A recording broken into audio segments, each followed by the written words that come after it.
Well, hello to everybody who's joining us on the call. My name's Andy Fisher. I'm a transplant pulmonologist from the Institute of Transplantation in Newcastle in the UK. And I'm delighted to be one of the co-chairs for this exciting webinar. My co-chair is Phyllis Billier, who's a heart failure cardiologist and medical director of the MCS program at the Peter Monk Cardiac Centre in Toronto. This is a research and immunology professional community webinar, and we're going to go bench to bedside today across thoracic transplantation with some excellent speakers. Just a few housekeeping points. We very much encourage you to ask questions, but please do this through the chat function rather than opening your microphone. And then all questions will be put to, or as many as we can anyway, will be put to our speakers in a panel discussion at the end of the presentations. Any that we can't answer during the session, we'll try to answer subsequently for you. But again, we encourage you to participate. If you open your microphone, you will suddenly appear on the screen in front of everybody, so I encourage you to keep that closed. But without further ado, let's move on to our first speaker, and I'll invite Phyllis to make the introduction. Thanks, Andy. It's my pleasure to co-chair the session and really excited about our big hitters that we have for the session. And it's indeed my pleasure to actually introduce John Kabashigawa, who is actually the DSL Thomas D. Gordon Professor of Medicine. And he serves as the Director of Advanced Heart Disease Division and Director of the Heart Transplant Program. As many of you know, he is and was the past president of the ISHLT, and he has been really recognized for his work in the field of transplantation. And it's really through all of the work that he has done. He has designed and organized and chaired quite a few national, international consensus conferences that address key issues in transplantation. And it's really our honor to listen to John on his titled talk, Now Arriving in Diagnostics, Cell-Free DNA and Thoracic Transplantation. John, over to you. Great. Well, thank you so much, Phyllis and Andrew, and for the invitation to speak today. So let me get right to it. This is my disclosure. Well, let's talk about the origins of cell-free DNA in humans. Now, cell-free DNA is a fraction of circulating nucleic acids, which was discovered and first described by Mandel and Mateus in 1948. Leon et al. Showed that cancer patients exhibited elevated level of cell-free DNA in the serum, and that's where it was actually used initially. Another well-established application for cell-free DNA-based liquid biopsies is the cell-free fetal DNA, based prenatal test for the detection of Down syndrome and other trisomies in maternal blood. So where do these cell-free DNA, where do they come from? The sites where a tumor is present and excess cell-free DNA are synthesized are excreted into the blood plasma with other components of the blood. Cellular processes from cell lysis to DNA release are the major sites for DNA synthesis. Now, the producing fetal cells and the surrounding fluid may also contain cell-free DNA, and pregnant females are imbued with the same fluids into their blood.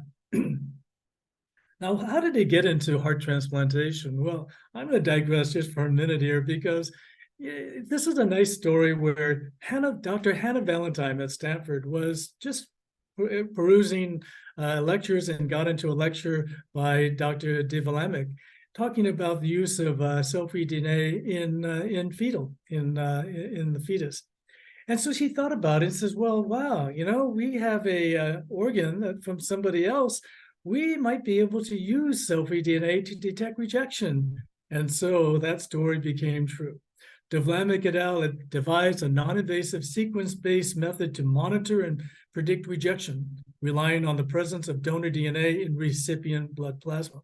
Now, the fraction of donor DNA is naturally elevated one day after transplant because the organs are essentially genome transplants, and these levels decline exponentially over the course of actually about 4 weeks if the organ is accepted. In a prospective trial, elevated donor DNA was detected months before the rejection episode, suggesting that such non-invasive analysis tools could be used in lieu of an invasive biopsy to let doctors know which patients are likely to reject their transplanted organ.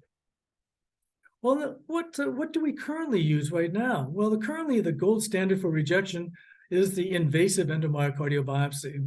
Now, amongst expert pathologists, there's only a 67 concordance to identify rejection in the heart biopsy.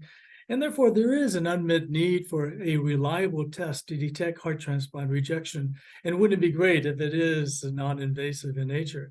Now, why is there such a discordance? And that's because of all this histologic artifact that mimic rejection. Old biopsy site, yeah, the biotome happens to go the same place time after time, and so you get old biopsy site. What about infections? Yeah, CMV and toxoplasmosis will show lymphocytic infiltrates looking just like rejection. And finally, Quilty effect. And this was first described in 1981 by Margaret Billingham and colleagues. And the way Quilty came up, it's not looking like a quilt. It actually was a patient by the name of Joseph Quilty, and hence the name Quilty effect. It occurs in 10 to 20% of endomyocardial biopsies, and lymphocytic lesions with B and T cell infiltrates are seen. Sometimes it almost looks like a lymphoma per se, but it's considered by some to be a side effect of cyclosporin, actually tacrolimus, as well. And so let's get right to it in terms of the clinical trials. Well, this is one of the seminal trials that really, truly looked at cell-free DNA in heart transplantation. And this was from the Graft Consortium in the East Coast, including the NIH. This is a multi-center prospective study of 171 heart transplant patients with a median post-transplant follow-up of 17 months. 1,834 plasma samples for donor-derived cell-free DNA measurements by shotgun sequencing were collected contemporaneously with 1,392 biopsies. Histopathology data was collected to define acute rejection and its two phenotypes, acute cellular rejection, ACR, antibody-mediated rejection, AMR, and controls without rejection. The primary analysis was to compare percent donor-derived cell-free DNA levels for acute rejection, including AMR, ACR, to controls. So what did they actually find? Well, the figure to your left shows acute cellular rejection. In the right column, you can see 0.34% donor-derived cell-free DNA. That occurred when there was ACR grade 2 or greater, 2 and 3, actually. And this is when there is myocyte necrosis. So it does make sense that you should see an elevated cell-free DNA, and there it was. It was exactly the case. The p-value was highly significant compared to ACR grade 0 and ACR grade 1, which most of us consider 0 anyway. Now, what about antibody-mediated rejection? It's the same. When you look at P, meaning pathology, AMR, greater than or equal to grade 2, again, there was markedly increased 3 times greater than PAMR1 and 8 times greater than PAMR0. So quite striking that cell-free DNA did detect both not only cellular rejection, but antibody-mediated rejection as well. Well, the authors took it one step further. They actually looked at cardiac dysfunction. I won't go into too much detail here, but basically you can see that the LV dysfunction was none, mild, moderate, severe, and severe was more than 15% decrease in the left ventricular ejection fraction. And as you got more and more LV dysfunction, your cell-free DNA levels were higher. That makes sense also in terms of more cardiac dysfunction. So the implications of this trial was that donor-derived cell-free DNA demonstrated significantly higher levels in acute rejection, both ACR and AMR versus controls, and provide a framework to use donor-derived cell-free DNA to differentiate AMR and ACR. And what this study actually used was a threshold of 0.25%. So bear that in mind because it does differ from study to study, but around that ballpark. Now, starting at 28 days after our transplant, the use of donor-derived cell-free DNA thresholds are greater than 0.25 had a negative predictive value for acute rejection of both ACR, AMR, 99%, and would have safely eliminated 81% of all surveillance endomyocardial biopsies in the Graft Consortium. So as you might imagine, would save a lot of resources and improve quality of life for our patients as well. All right, let me move on to lung transplantation. And again, this is about the same time, in 2021. This is a multi-center cohort study monitoring 148 lung transplant subjects over a median of 19.6 months. serial plasma samples were collected contemporaneously with transbronchial biopsy to measure percent donor-derived cell-free DNA. Clinical data was collected to adjudicate for acute rejection. The primary analysis consisted of computing the area under the receiving operating curve, the ROC curve, of percent donor-derived cell-free DNA to detect acute rejection. Secondary analysis determined the percent donor-derived cell-free DNA to rule out thresholds for acute rejection. Well, let's get right into this study as well. This is a flow chart, and I just show you this just to show you that, yes, there were 140 patients, but there were 1,549 serial plasma samples. Again, quite a few samples to adjudicate whether or not this could really detect rejection or not. Now, this is what they found. On the left is percent donor-derived cell-free DNA levels are shown for ACR grade 0, 1, and 2. With acute rejection, donor-derived cell-free DNA levels rose 6-fold higher than in controls. So again, highly significant, but suggested that, yes, this could predict acute cell rejection. Now, that's both ACR, AMR. On the right side is percent donor-derived cell-free DNA levels are shown for allograft dysfunction. And basically, they coined dysfunction by looking at FEV1 decline as no decline, mild, and then moderate severe. And yes, there was a markedly elevated cell-free DNA in the moderate to severe lung dysfunction as characterized by a decrease in FEV1 decline. Well, let's take it one step further to get more granular. In the top figure to your right is percent donor-derived cell-free DNA levels are shown for controls, and not only acute rejection in general, but granular in terms of ACR, AMR, you can see in the yellow and the black, and these were highly significant as well for both, actually. And in B, the bottom line is measuring the performance, sensitivity, and specificity using percent donor-derived cell-free DNA to detect rejection. Basically, this is a receiver operating curve, the ROC curve, and it shows highly significance for detection of rejection as well. Well, let me drill down to that ROC curve because I think that was very important. Percent donor-derived cell-free DNA in the ROC curve for acute rejection, AMR, HCR, were 0.89, 0.93, 0.83 respectively, highly correlative. Donor-derived cell-free DNA levels of 0.5% and less than 0.1% showed a negative predictive value of 96% at that 0.5 level and 90% for that 1.0 level or less for acute rejection, respectively. So again, the negative predictive values seem pretty darn good when you use that 0.5% or less as being no rejection. Now, histopathology detected 1/3 of episodes with donor-derived cell-free DNA levels greater than 1.0, even though greater than 90% of these events were coincident to clinical complications missed by histopathology. Basically, very similar to our transplantation, the biopsy does not show all. And again, cell-free DNA seem to detect those patients with normal biopsies, so-called normal, but yet having complications decrease in lung function itself.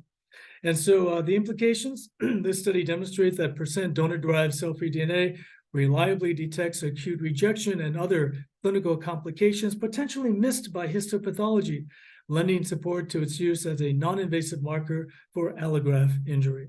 So in summary, the endomyocardial biopsy may not necessarily be the gold standard to detect rejection due to artifacts and misinterpretation of pathologist reads.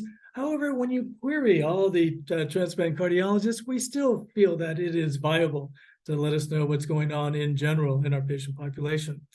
In our second bullet here, use of cell-free DNA to detect rejection appears to be an alternative to the invasive heart and lung biopsies in thoracic organ transplantation. And with that, I'd like to thank you so much. John, thank you very much indeed for a fantastic presentation. We'll look forward to the questions coming through on that one. And we'll move on now to our second speaker. And a great pleasure to introduce Joe Belusky. Joe is Professor of Medicine, Pediatrics, and Clinical and Translational Science at the University of Pittsburgh. And he's the Associate Chief for Clinical Affairs for Pulmonary, Allergy, Critical Care, and Sleep Medicine Division at UPMC. Joe spent most of his career at the forefront of investigations into new therapies for cystic fibrosis and I'm delighted he's going to share with us an update on the work of the CFTR modulation.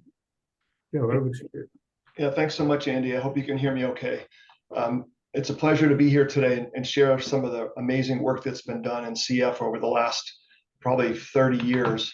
So what we're going to do real quickly is give some historical perspective and then talk about how understanding physiology and then genetics and then cell biology allowed for the development of therapeutic molecules to treat CF using high throughput screening. And then we'll just talk at the end briefly about the impact of CFTR modulators on the disease course and lung transplant. So by way of overview, CF was recognized as a disease probably in the 1700s or earlier in these children who died at a very young age in infancy and were noted by their mothers to have sweaty skin.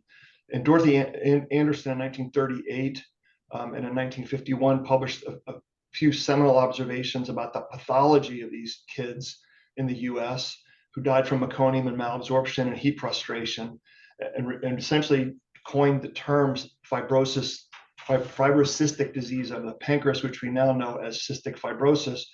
Those kids who died young, their pancreatic findings were one of the major manifestations. And then her mentee, Paul D. Santagnese in 1953, recognized the elevation of the sweat test, sweat chloride, and this became the gold standard to diagnose CF for many, many years. The CF Foundation was formed in 1955. They started raising money for research, and those research grants led to discoveries such as Paul Quinton's in the 1980s, that chloride impermeability in the sweat gland was a common phenomenon in children with cystic fibrosis. So that funding, fast forward another 5 or 7 years from the description from Quinton, work by 3 labs actually working together in Toronto and Michigan, Lap Chi Choi, Francis Collins, who you obviously recognize in the middle, and Jack Reardon, here with 2 supporters of the CF Foundation, identified the CF gene as a 3 base pair deletion in position 508, and that this gene defect was present in 75% of CF chromosomes. This picture is very telling. The boy on the science cover is the young man to the right. So it's a good example about how this disease was transformed even into the 2000s before we had new treatments like modulators. So that gene encodes a protein that's an integral transmembrane protein and regulates ion transport across apical surfaces. This was the predicted topology based on the sequence of the protein, and then the crystal structure became clear back a few years ago with these transmembrane domains and a large intracellular portion that regulates conductance of chloride and bicarbonate across this membrane channel. So this channel is critical to the regulation of ions, anions across exocrine organs, including the lung, the sinuses, the pancreas, the vas deferens, the GI tract, the hepatobiliary tree. So since that initial discovery of the most common CF mutation, we have 1,700 different mutations now that have been identified as disease associated in the CF gene. Those mutations can be broken down into classes, and helping to understand the cell biology of the gene defect has helped to inform therapeutic approaches. So I'm just going to run through these very quickly, but there's a small percentage of mutations that are class 1 or stop mutations, where there is a truncated messenger RNA and essentially no protein. So these are severe disease-causing mutations.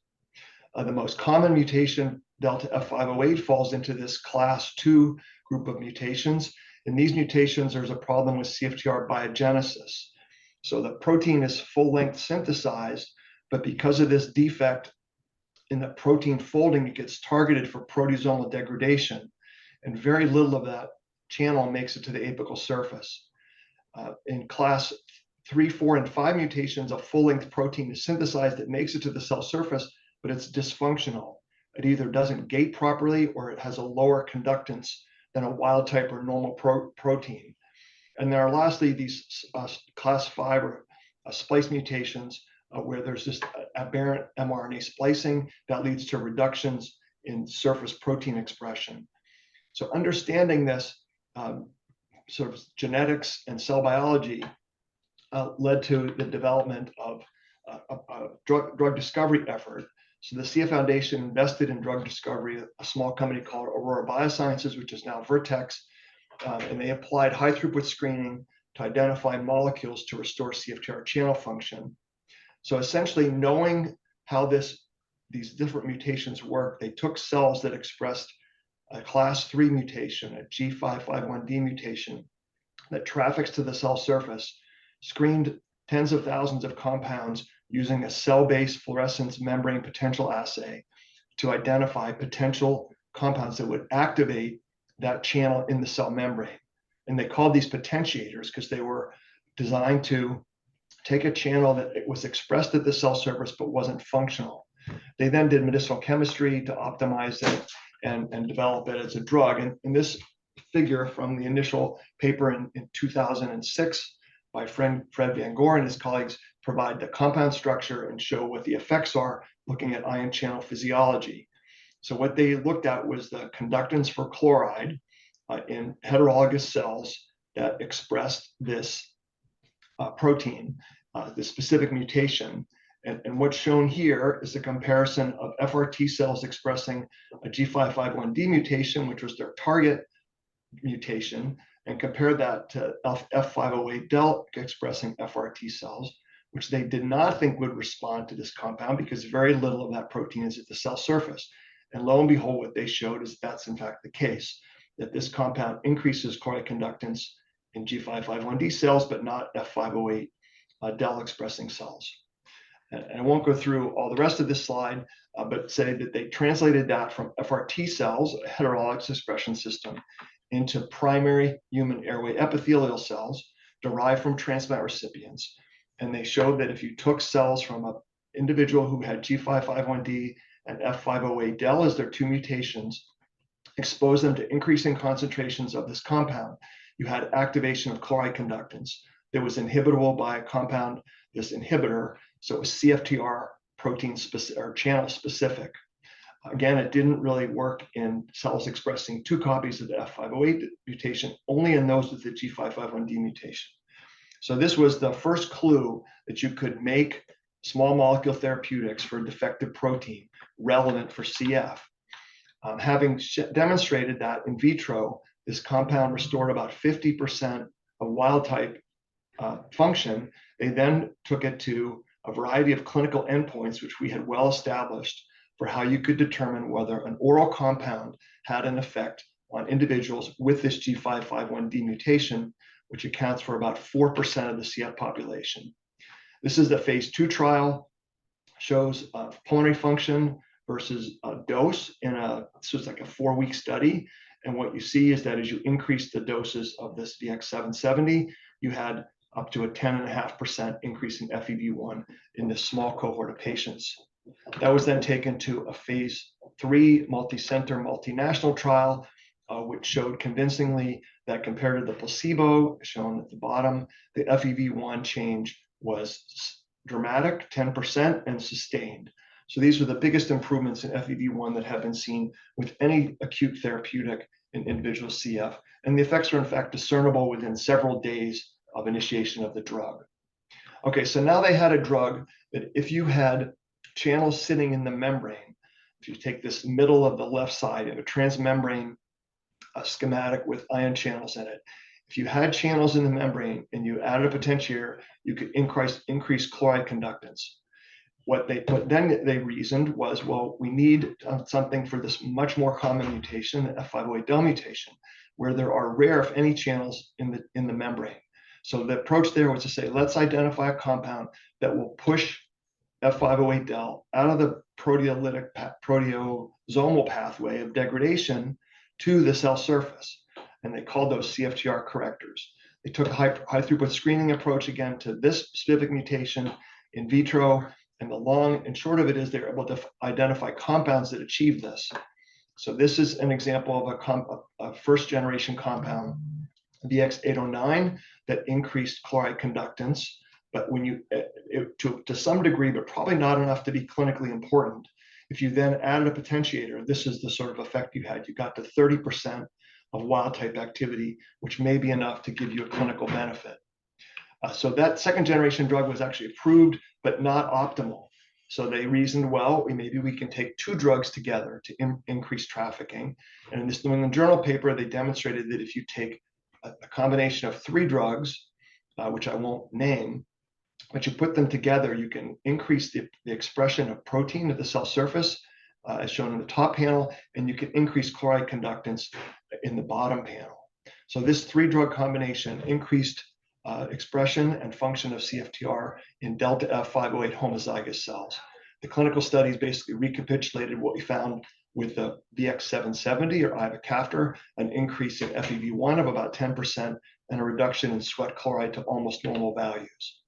So the timeline of the drug development here was actually quite remarkable, I think. You had investment in a biotech company, candidates 2 years later, clinical trials 8 years later, and then on the pipeline on the bottom, you see one approved drug to a 2-drug combination in 2018 and a 3-drug combination approved in 2019. So this combination of drugs is relevant to about 85% of the population, because that's the percentage of population that has a drug responsive mutation. That leaves us, unfortunately, with 10 or 15% of patients who are not responsive to this drug and need another therapy.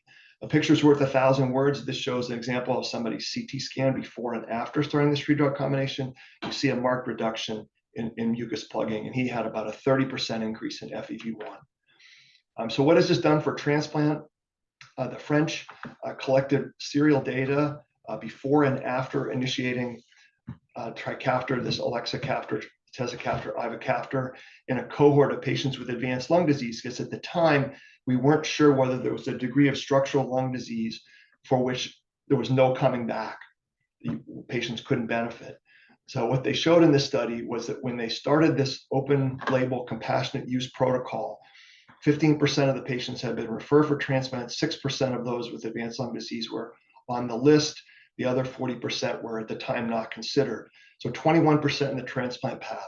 They followed them for a year and showed that at the end of that year, that same cohort of patients, one was referred, one was on the list, 2 were transplanted.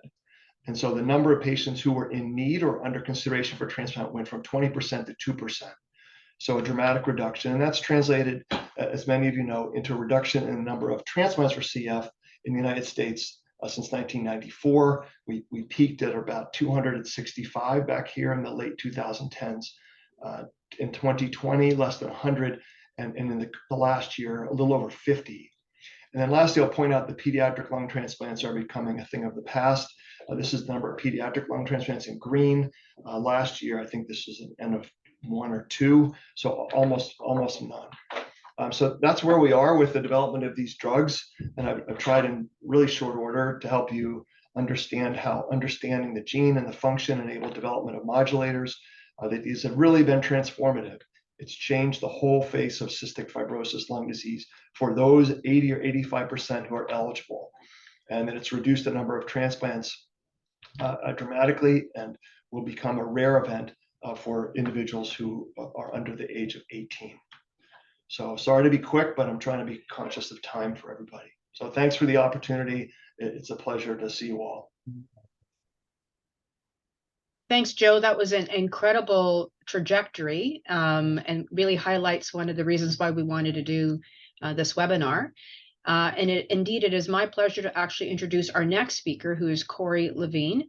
Corey is an associate professor and cardiologist at Washington University School of Medicine with expertise in advanced heart failure and cardiac transplantation. He also has a basic science and translational laboratory that focuses on understanding the importance of therapeutic implications in immune cell diversity and cardiovascular diseases. And he'll talk about key innovations on the horizon from a heart perspective. Corey, over to you. Thank you so much. And Phyllis and Andrew, thank you for the invitation. Indeed, that's going to be a very tough act to follow. There's really amazing work in the CF field. So I'm going to try to talk today a little bit about key innovations on the horizon in cardiac transplantation. So just to remind everyone, this is where we are in heart transplantation outcomes. These are our statistics over the past several decades looking at survival over heart transplant recipients.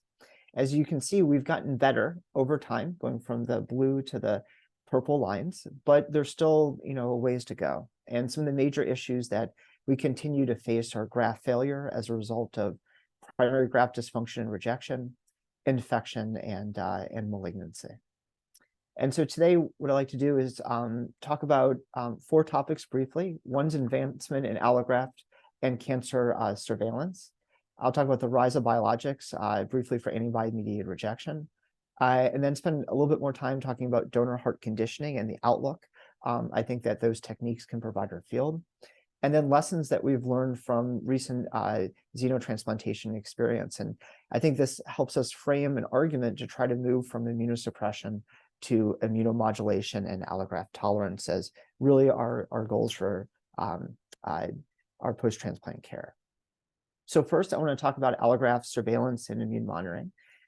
We're really blessed with a lot of different tools. Historically, echocardiography and endomyocardial biopsy are kind of some of our main weapons. We, several years ago, I've been able to employ monocyte gene expression profiling using AlloMap testing. John and others brought us that, as well as use of donor-specific antibody screening to screen patients for antibody-mediated rejection.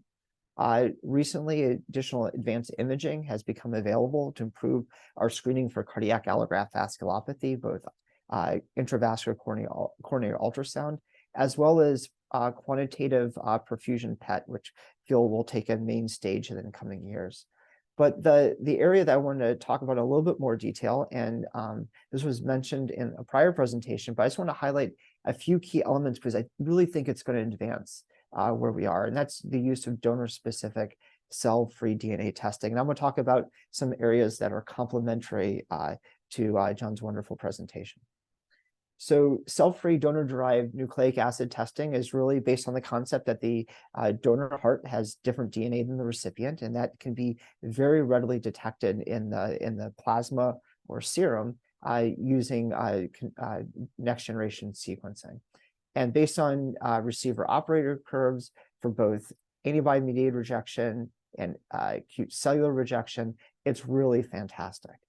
But if you look deep into the studies, I think one of the other important hallmarks of what this technology can do for us is the ability to detect early.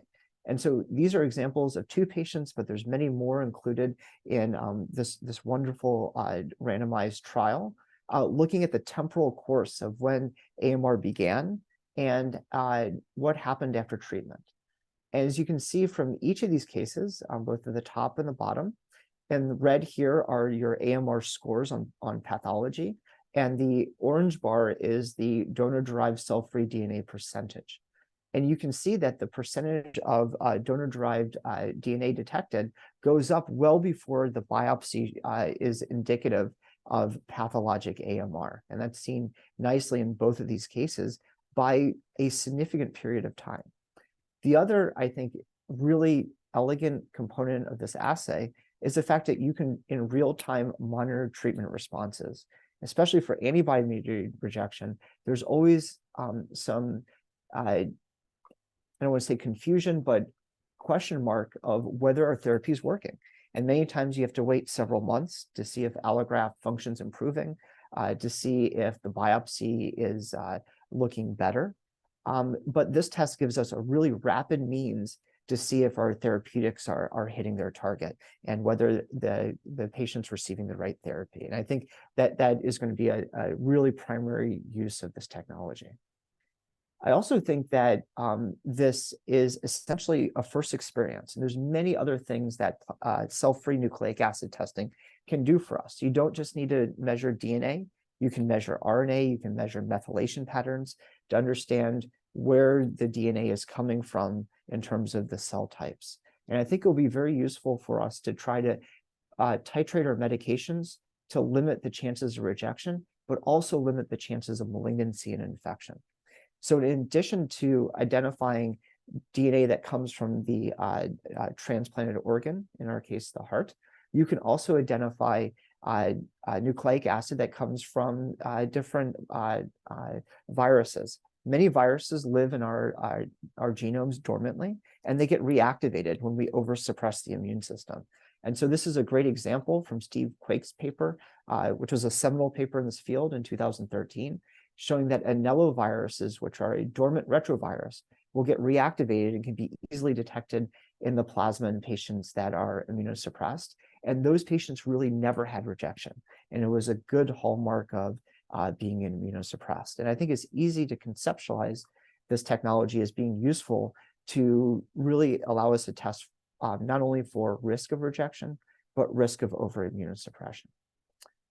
This technology can be used to identify organisms that are difficult to culture, including endemic fungi and molds that infect many of our patients' lungs that can be extraordinarily difficult to diagnose. And I imagine in the coming years, this technology can be used to screen patients for malignancies, which is a really major issue for our long-term transplant population. So I think there's just so much more on the horizon for this technology. I want to switch gears and talk about antibody-mediated rejection. This was a entity that really had a dismal prognosis just a decade ago, treated with steroids and removal of antibodies by plasma exchange and intravenous immunoglobulin. And only recently, with the introduction of biologics, including B-cell depletion therapy, terminal complement blockade, now plasma cell depletion with anti-CD38 antibodies becoming available, and then considering other cytokine effectors like IL-6 receptor has outcomes dramatically improved for this population. And the treatment efficacy continues to improve with additional introduction of biologics. And I think the use of biologics in transplantation is only going to expand. I'd like to share our recent experience using IL-6 receptor blockade in patients that otherwise had refractory AMR, so patients that were refractory to rituximab, eculizumab, and proteasome inhibitors. And so this is a snippet from a recent manuscript where patients had pathologic evidence of antibody-mediated rejection despite the use of the agents that I discussed. And after just a few months of tocilizumab therapy, had improvements in their LV ejection fraction, the RV function, strain imaging, et cetera. We saw resolution of biopsy findings for pathologic AMR. They're all grade 0, and modest reductions in donor-specific antibodies. And this therapy was pretty safe. The known side effects of IL-6 and IL-6 receptor blockade include mild leukopenia, neutropenia, some episodes of thrombocytopenia, and transient transaminitis, which are seen across all the rheumatoid arthritis trials. But the most important thing is that we and others have not seen any evidence of opportunistic infections. And I think there'll be many more biologics that will come about and be studied in antibody-mediated rejection. And we're looking forward to future randomized trials to expand on this feasibility study. Another area that I think is a major area that will be a game changer for our field is donation after circulatory death. So this not only expanded the donor pool, but led to the rise of technologies like the transmedic system here, which will allow us to reanimate and therapeutically target the donor heart. And I think that it really opens up so many different areas. This is the recent trial that was released showing that donation after circulatory death is non-inferior to donation after brain death using the transmedics device. However, I think the real innovation will come about with the continued evolution of novel perfusates and reanimation strategies to train and facilitate donor heart recovery. This platform really is optimal for the delivery of therapeutics directly to the donor heart. So you can treat the donor heart without having to affect other donor organs, which I think will help in the development pathway. There's opportunities for donor immune editing and modulation. I'm going to show a basic science example of that in a second to remove particular immune cells or pathways that activate those immune cells within the donor heart to limit rejection. And in the future, there'll be opportunities, I think, for gene editing and therapy within this environment. So this is just one basic science study that I think exemplifies what can happen if you're able to target the donor heart. This is looking at a protein MYD88, which is important for NF-kappa B mediated activation of immune cells within the donor heart. So if you take a donor heart and transplant it, a black 6 one into a BALP-C one, so completely HLA mismatched, and you delete MYD88 globally in blue, all the donor hearts survive for over 60 days, compared to wild type, which most of them are lost by 40 days. If you delete MYD88 specifically in myeloid cells in the donor heart or just in macrophages, you can see similar improvements in survival. And that's really driven by reductions in antigen presentation and fewer allograft-specific T cells being emerging, which is just a proof of principle that targeting immune responses in the donor heart can lead to long-term graft acceptance. Finally, I'd like to mention, and you can't go with any talk without mentioning xenotransplantation today, and 2 cases. Each of these patients has lived for about a month, which in itself is a remarkable feat.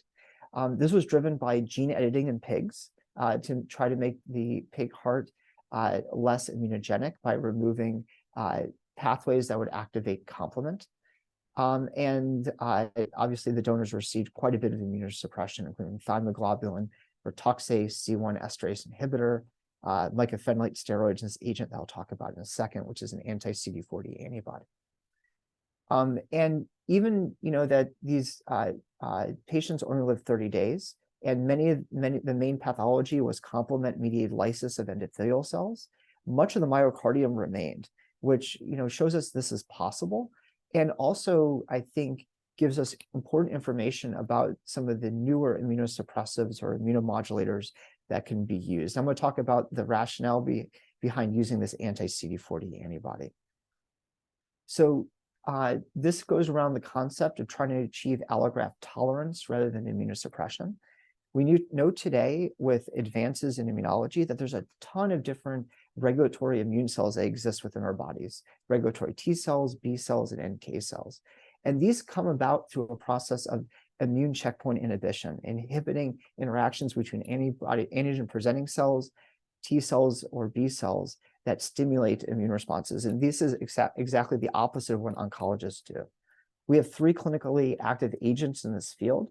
One is abatacept or belatacept, which is CTLA-4 protein, which is stabilized on an Fc backbone, an anti-CD28 antibody, and an anti-CD40 antibody, which was used in those xenotransplant studies. Borrowing from the nephrology field, a really great trial was done in 2016, which showed that the use of belatacept actually was superior to cyclosporin in allograft loss and death, which is really amazing that we can use a biologic like this and replace an agent like cyclosporin or tacrolimus. So today we are able, using single cell sequencing technologies, to identify what those immunoregulatory cells that are derived from immune checkpoint inhibition pathways. And we know today that these cells represent classic dendritic cells and forms of macrophages. And I think that this will be an exciting area to understand what these tolerogenic cells are. Can they be transplanted to help improve graft acceptance? And can we use these immune checkpoint pathway therapeutics to try to increase their natural production? So I think there's many reasons to be optimistic. We have advancements across the board in allograft and cancer surveillance, rise of biologics as a whole new therapeutic class that we can use for antibody-mediated rejection, and potentially long-term graft acceptance. And we have new opportunities to rejuvenate and target the donor heart. So thank you so much, and it's a pleasure to be here today. Corey, thank you very much indeed. It's now my great pleasure to introduce our final speaker of the session. Danny Calabrese is Assistant Professor of Medicine in the Division of Pulmonary Critical Care, Allergy and Sleep at UCSF. Danny is a pulmonary physician scientist with a particular interest in the innate immune system and its consequences for acute and chronic lung injury. and he's going to give us the overviews on lung transplantation. Danny, over to you. Thank you for the wonderful introduction and the opportunity to speak today. And I hope everyone's buckled in because we'll take a whirlwind tour through some exciting innovations on the horizon in lung transplant. These are my disclosures, and I'll be walking us through three major clinical problems and some of the scientific solutions that are coming. And the first clinical problem is the shortage of suitable donor lungs for transplant.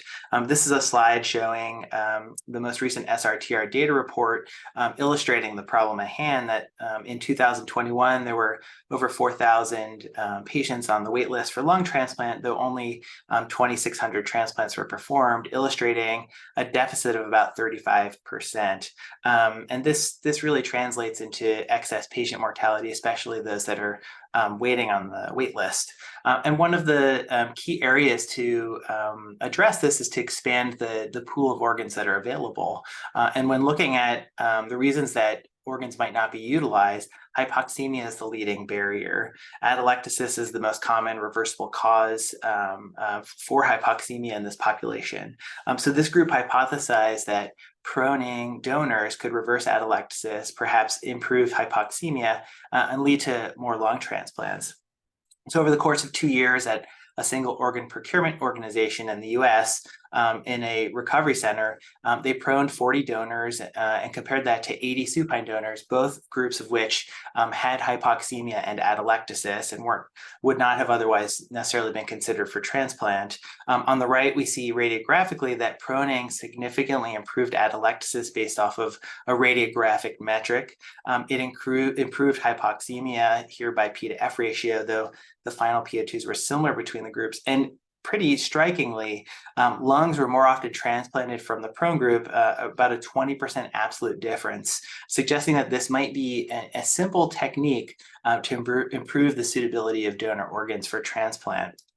About 30 years ago, several groups asked a very basic question: what's the optimal temperature for preserving donor lungs prior to transplantation? On the left, we see just one figure summarizing this big body of work, but in rabbit and canine models, they all converged on the same answer. Between 8 and 10 degrees Celsius seemed to be the most optimal storage temperature, and less than 6 degrees Celsius actually was rather detrimental. Due to practicality reasons, for the last 30 years, our field has been anchored to preserving donor lungs at 4 degrees Celsius, though the Toronto group revisited this problem over the last several years. And in a pig model of storing organs at 10 degrees Celsius compared to 4 degrees, they hypothesized that perhaps 10 degrees Celsius might improve mitochondrial function. And indeed, in the center, we see different metabolites leading to reactive oxygen species were improved in the pig lungs that were stored at 10 degrees Celsius. When they directly looked at mitochondrial health, they found lower mitochondrial DNA in lungs preserved for 36 hours at 10 degrees compared to 4 degrees, and several other inflammasome and metabolic byproducts of mitochondria were also improved in the 10 degrees group. Functionally, on the left, those pig lungs at 10 degrees had better P to F ratios, improved functional characteristics such as compliance as well as airway resistance. And then this group conducted a randomized clinical trial across several centers of human lungs stored at 10 degrees Celsius compared to 4 degrees and then transplanted into recipients. And they found that there was no difference in the intervention, the 10-degree group versus 4 degrees, in severe primary graft dysfunction, hospital length of stay, or ICU length of stay. And here we see no difference in early survival, suggesting that this is at least not inferior to 4 degrees and may be a useful technique for prolonging how long organs can be preserved. And no talk is complete about basic science without xenotransplant, though this is a little bit of a different perspective. So this group, rather than xenotransplantation, hypothesized that using a living pig host to provide clearance via circulation of metabolites and support the lungs that were acutely injured and not otherwise going to be used for transplant, they may be able to rehabilitate beyond what we're capable of doing, even with some of our advanced technologies. And indeed, in this model, they showed improved oxygenation over 24 hours of cross circulation. They showed reduced inflammation by the numbers of both pig and human leukocytes inside the graft. And they also found favorable inflammatory profiles at the end of this cross-circulation period, suggesting that this actually is a little bit closer than actual xenotransplantation to being implemented at the bedside, and may provide, at least for a subset of lungs, an opportunity to rehabilitate lungs for some of our more severely ill patients. Moving along in the natural history of transplant patients, primary graft dysfunction is a severe problem. It is the clinical manifestation of severe ischemia-reperfusion injury defined by diffuse bilateral pulmonary opacities and hypoxemia during the first 3 days after transplant. On the right, we see a chest X-ray that's indicative of the most severe form of this disease. We care about this because severe primary graft dysfunction is responsible for up to half of the mortality in the first year after transplant.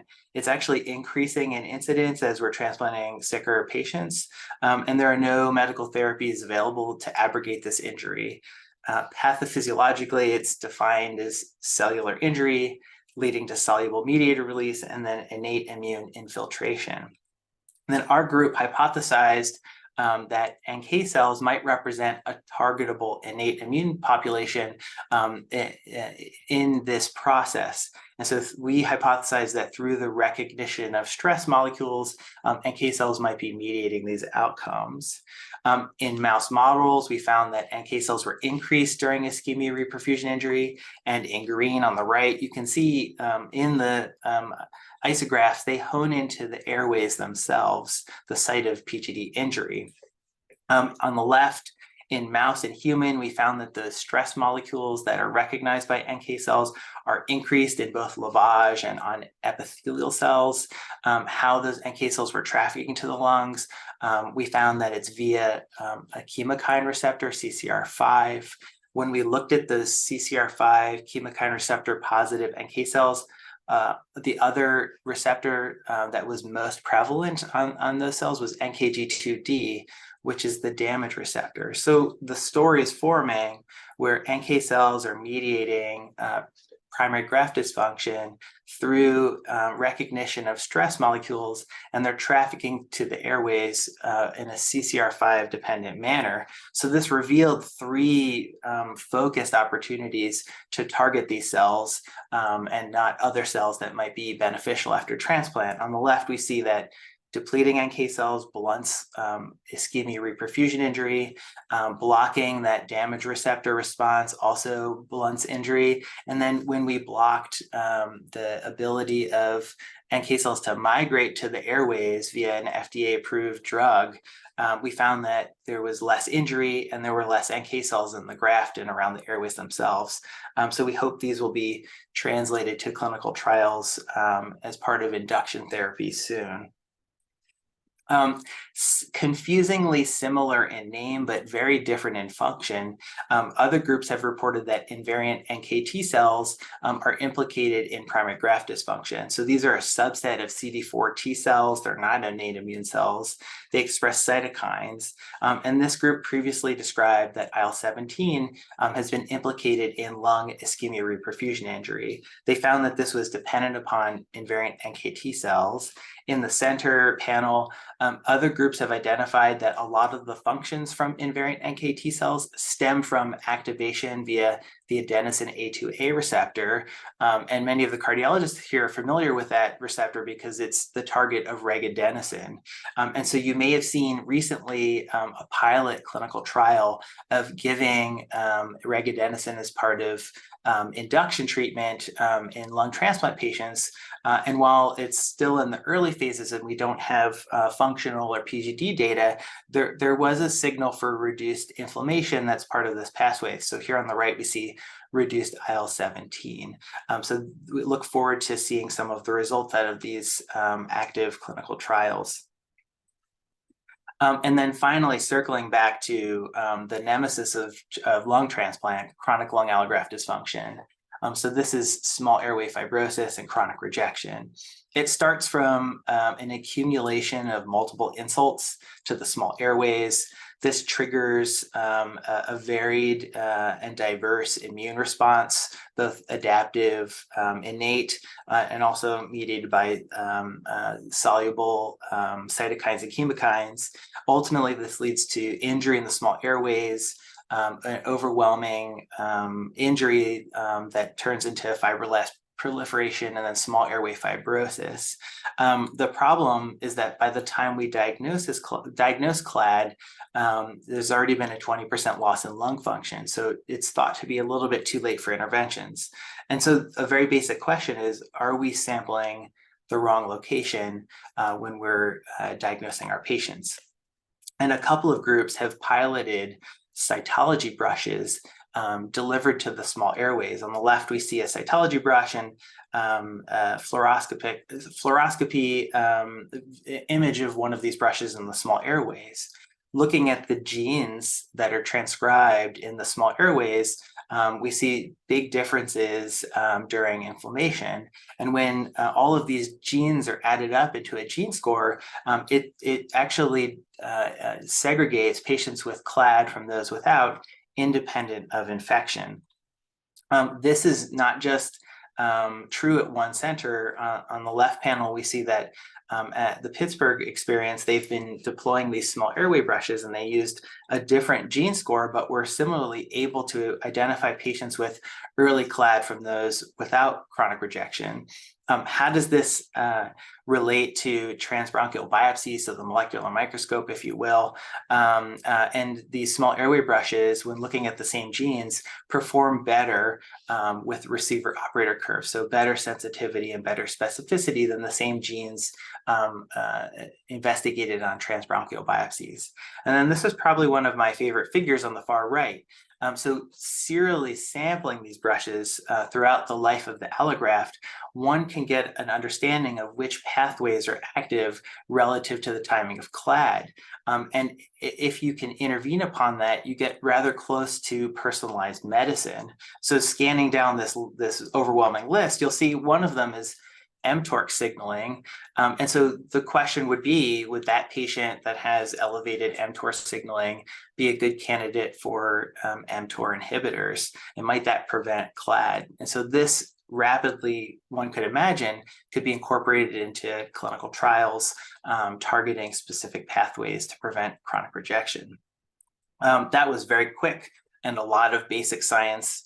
But I think you'll see that there's a lot of exciting developments in lung transplantation, from donor proning on the clinical side to 10 degrees static cold storage, potential for xenogenetic cross circulation, some NK and invariant NK T cell specific targeting to prevent primary graft dysfunction. And finally, there's a pathway for small airway brush diagnostics to aid in early diagnosis of CLAD and risk stratifying our patients. With that, I'd like to say thank you very much for the invitation and for your attention today. Thank you so much for that whirlwind tour, Danny. I'm going to ask our speakers to unmute so that the rest of the group can see you. We are at time, but we're going to take a couple of minutes to actually answer some questions. For those of you that can stay, that would be great. We're going to kind of pool the two questions from our audience here, and that was commenting about the reproducibility, sensitivity, and specificity of the donor-derived cell-free DNA? And then, how do you use that for management issues? So, and are there variabilities between labs? I think that's the other question that's come up.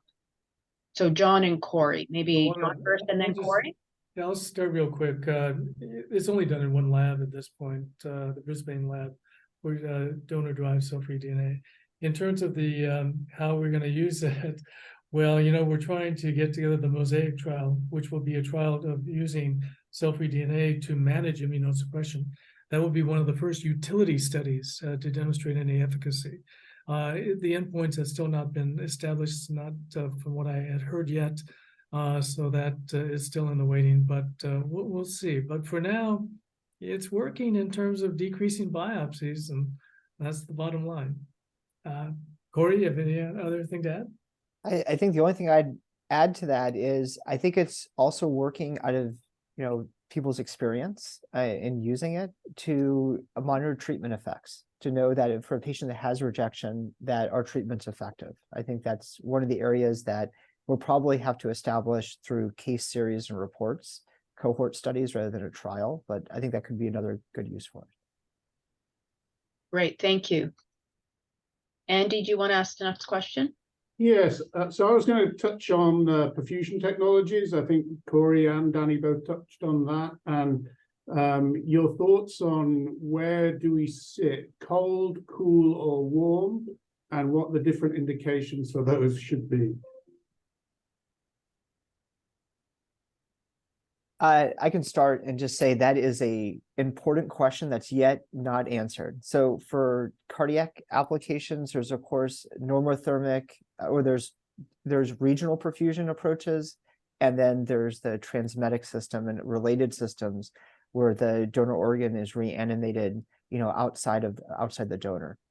I think the exact perfusate to use in the latter system, cold, warm, normothermic, I think there's so much more work to do, and we're trailing the lung transplant field at the time, and we're looking to learn from them.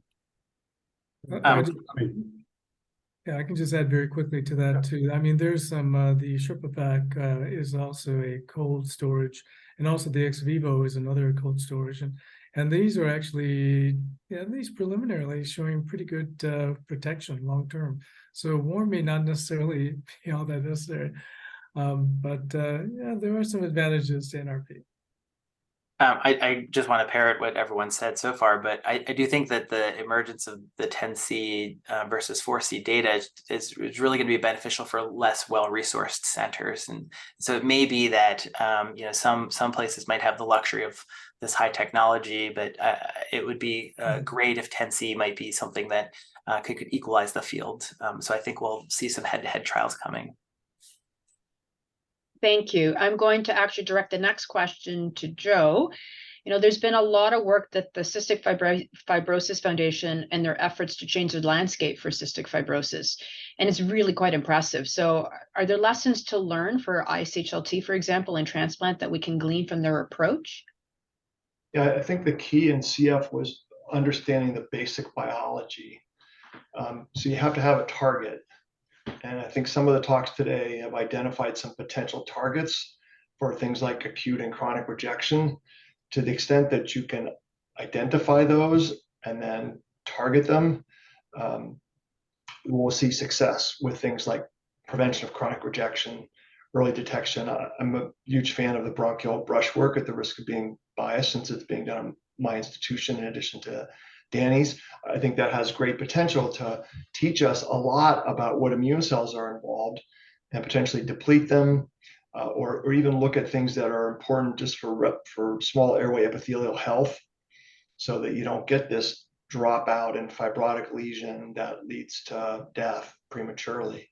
So I think really understanding and being laser focused on finding targets, even though they may not seem like they're druggable targets initially, like people never thought that a CFTR protein would be drug targetable until you dissected it all out. And then you said, well, yeah, you don't have to have gene therapy.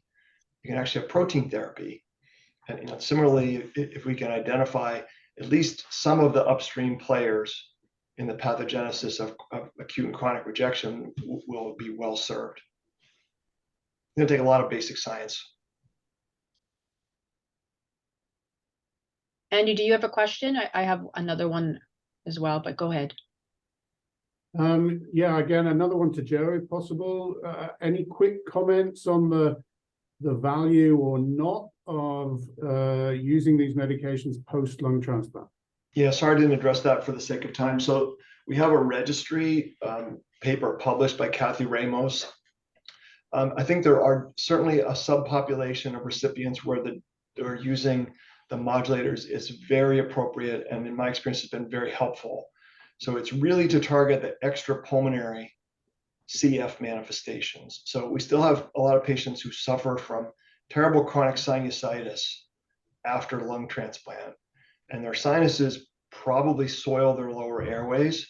And so to the extent that we can optimize therapy of their sinuses, that's one good indication, I think, for a trial of modulator. The other is the subset of patients who have malnutrition issues after transplant. Many of them will improve and gain weight with the help of Trikafta. The observation thus far is a little disappointing in that about 35 to 40% of the patients who've received these modulators after transplant are intolerant, which is far higher than in the non-transplant CF population, where it's about 1%. In this case, it's like 35% of the initial 100 or so patients that we have registry data on. So I think it remains to be seen. We'll probably never get a randomized trial to see whether it could have effects on long-term outcomes like survival. But I think for that subset of people who have specific problems, particularly sinus and malnutrition, it makes sense to have a trial with a very clear endpoint, not an open-ended, you're going to stay on this drug forever, but a careful assessment of whether it's having the intended effect, given the dramatic cost. Thank you. Thanks very much, Joe, and thank you to all of our speakers. I think I'm going to take the liberty as the co-monitor to close the session. John, Corey, Joe, incredible job, and Danny, of course. When we were planning this session, we really were thinking around what has happened through the CFTR gene and the modulation and how it's led to an incredible resurgence of, basic science to clinical application. So really was trying to use that as a model. So I think this has been a very exciting session. And thanks to Danny for leading this initiative initially. And it's been a great session. And if you have any other questions, please put it on ISHLT Connect. It's a great forum, and we can continue the discussion as we move forward. But thank you to all of our speakers and my co-moderator, Andy. Thanks, everyone. Thanks so much. Thank you. Bye-bye.